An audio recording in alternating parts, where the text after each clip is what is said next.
3 వృత్తాలలో స్త్రీ. ముందుగా పైన ఒక వృత్తం, మధ్యలో ఒక వృత్తం, కింద ఒక వృత్తం గీసుకున్న తర్వాత మధ్యలో వృత్తానికి చేతుల్లాగా ఆకృతిని వేసుకొని కింది వృత్తానికి ఆనిస్తూ ఇలా 2 కాళ్ళు వేసుకోండి నడుస్తున్నట్టుగా.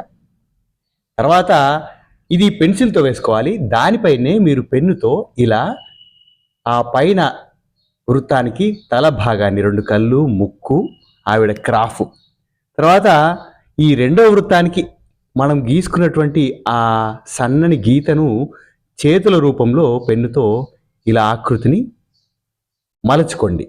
తర్వాత కింది వృత్తాన్ని ఆవిడ ఫ్రాక్ లాగా, తర్వాత ఆ కింది వృత్తానికి ఆనించిన 2 గీతలకి కాళ్ళ ఆకృతిని ఈ రకంగా పెన్నుతో లేదా పెన్సిల్తో వేసుకున్న తర్వాత పెన్నుతో దాన్ని ట్రేస్ చేసి ఇలా ఒక స్త్రీ నడుస్తున్నటువంటి ఆకృతిని తయారు చేసుకోండి. ఇది చాలా సులభము. మీరు కూడా ప్రయత్నించండి. నచ్చితే లైక్ చేయండి.